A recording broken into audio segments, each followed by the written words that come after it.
ನಾನು ಮೊನ್ನೆ ಹುಬ್ಳಿಯಲ್ಲಿ ಈ ರೀತಿ ಒಂದು ಸುದ್ದಿ ನೆಪಿಸಿದ್ದಾರೆ, ಜಗದೀಶ್ ಶೆಟ್ಟರು ಮತ್ತೆ ಬಿಜೆಪಿ ವಾಪಸ್ ಹೋಗ್ತಾರೆ ಅಂತ. ಅದು ಹಸಿ ಸುಳ್ಳು ಅಂತ ನಾನು ಹೇಳಿದ್ದೇನೆ. ಯಾಕಂದ್ರೆ ಇವತ್ತು ಸಾಕಷ್ಟು ಜನ ಕಾಂಗ್ರೆಸ್ಗೆ ಬಿಜೆಪಿಯಿಂದ ಜಾಯಿನ್ ಆಗ್ತಾ ಇದ್ದಾರೆ. ನನ್ನ ಮುಖಾಂತರ ಸಹಿತ ಸಾಕಷ್ಟು ಜನ ಸಂಪರ್ಕ ಮಾಡಿ ಜಾಯಿನ್ ಆಗುವಂತ ಸಂದರ್ಭದಲ್ಲಿ ಬಹಳಷ್ಟು ಏನು ಈ ರೀತಿ ಸುದ್ದಿಯನ್ನು ಸ್ಪ್ರೆಡ್ ಮಾಡಿ ಜಗದೀಶ್ ಶೆಟ್ಟರ್ ಮತ್ತು ವಾಪಸ್ ಬರ್ತಾರೆ ಅನ್ನುವಂಥದ್ದು ಸುದ್ದಿ ಸ್ಪ್ರೆಡ್ ಮಾಡಿ ಅಲ್ಲಿ ಇದ್ದಂತವನ್ನು ಉಳಿಸಿಕೊಳ್ಳುವಂತ ಪ್ರಯತ್ನ ನಡೆಯೋದು ಹೊರತು ನನಗೆ ಯಾರೂ ಆಹ್ವಾನ ಕೊಟ್ಟಿಲ್ಲ ಮತ್ತು ಆಹ್ವಾನ ಕೊಡುವಂತ ಪ್ರಶ್ನೆಯೂ ಇಲ್ಲ. ಮತ್ತೆ ನಾನು ಬಿಜೆಪಿಗೆ ಪುನಃ ವಾಪಸ್ ಹೋಗುವಂತ ಪ್ರಶ್ನೆನೇ ಇಲ್ಲ. ಕಾಂಗ್ರೆಸ್ ಪಕ್ಷದ ಪ್ರಾಥಮಿಕ ಸದಸ್ಯತ್ವಕ್ಕೆ ರಾಜೀನಾಮೆ ಕೊಟ್ಟಿದ್ದನ್ನು ಇಮೇಲ್ ಮೇಲೆ ಅವ್ರಿಗೆ ಕಳಿಸಿದ್ದೇನೆ ಮತ್ತು ಅಲ್ಲಿ ಸ್ವತಃ ಕಳಿಸುವಂತ ವ್ಯವಸ್ಥೆ ನಾನು ಮಾಡ್ತಾ ಇದ್ದೇನೆ. ಆ ಹಿನ್ನೆಲೆಯಲ್ಲಿ ಇವತ್ತು ಭಾರತೀಯ ಜನತಾ ಪಾರ್ಟಿ ನಾನು ಸೇರ್ಪಡೆ ಆಗ್ತಾ ಇದ್ರೆ ಬಹಳ ಮುಖ್ಯವಾಗಿ ಇವತ್ತು ದೇಶದ ಮುಂದೆ ಇರುವಂತಹದ್ದು, ದೇಶವನ್ನು ಒಗ್ಗೂಡಿಸುವಂಥದ್ದು, ದೇಶದ ರಕ್ಷಣೆ ಮತ್ತು ದೇಶದ ಹಿತರಕ್ಷಣೆ.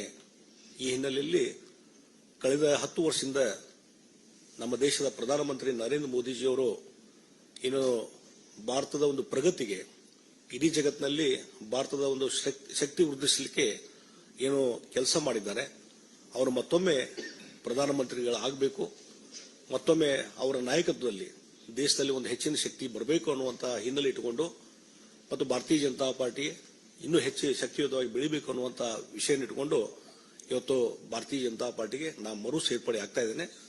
ಹೀಗಾಗಿ ಇದರಿಂದ ಬಹಳ ಒಂದು ದೊಡ್ಡದಂತಹ ಸಂಖ್ಯೆಯಲ್ಲಿ ಇವತ್ತು ಕಾರ್ಯಕರ್ತರ ಒಂದು ಏನು ಪಡೆ ಇದೆ, ಅವರೆಲ್ಲರ ಒಂದು ಇಚ್ಛೆ, ಆ ಹಿನ್ನೆಲೆಯಲ್ಲಿ ಇವತ್ತು ಸೇರ್ಪಡೆ ಆಗುವಂತ ಕೆಲಸವನ್ನು ನಾನು ಮಾಡ್ತಾ ಇದ್ದೇನೆ ಮತ್ತು ಪಕ್ಷಕ್ಕೆ ನಿಷ್ಠವಾಗಿ ಕೆಲಸವನ್ನು ಮುಂದುವರಿಸ್ತೀನಿ ಅನ್ನುವಂಥ ಮಾತನ್ನ ಈ ಸಂದರ್ಭದಲ್ಲಿ ನಾನು ಹೇಳಬಯಸ್ತಾ ಇದ್ದೇನೆ. ಮತ್ತು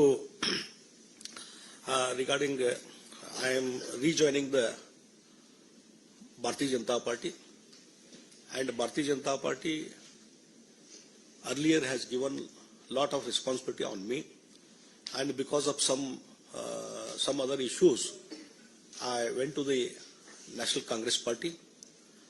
And one thing, after that event, last 8-9 months, there is a lot of discussion in the Bharatiya Janata Party. Even Karnataka BJP leaders and workers from the ground level, everybody in so many occasions when they were meeting me in Karnataka, everybody asking, you come back to the BJP, you come back to the BJP.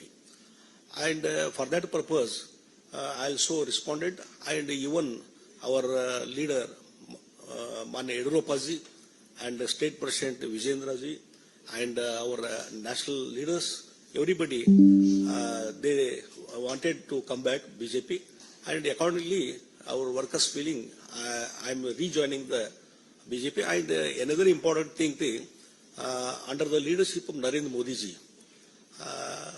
last 10 years, where the Honorable Narendra Modi ji as a Prime Minister did lot of things for the strength of the India, and in a world international level, India has become a very powerful country under the leadership of Narendra Modi ji. So, with the belief of the Narendra Modi ji leadership, I am to strengthen, and Narendra Modi ji has to again become the Prime Minister of this India, to strengthen the India. For that purpose, with that belief, I am rejoining the Bharatiya Janata Party.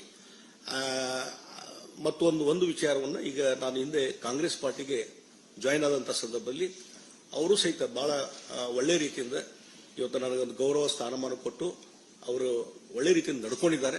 ಅದಕ್ಕಾಗಿ ರಾಜ್ಯದ Congress party ಅಧ್ಯಕ್ಷ D K Shivakumar ಆಗಲಿ ಮತ್ತು ಮುಖ್ಯಮಂತ್ರಿ ಸಿದ್ದರಾಮಯ್ಯ ಅವರಿಗೂ ನಾನು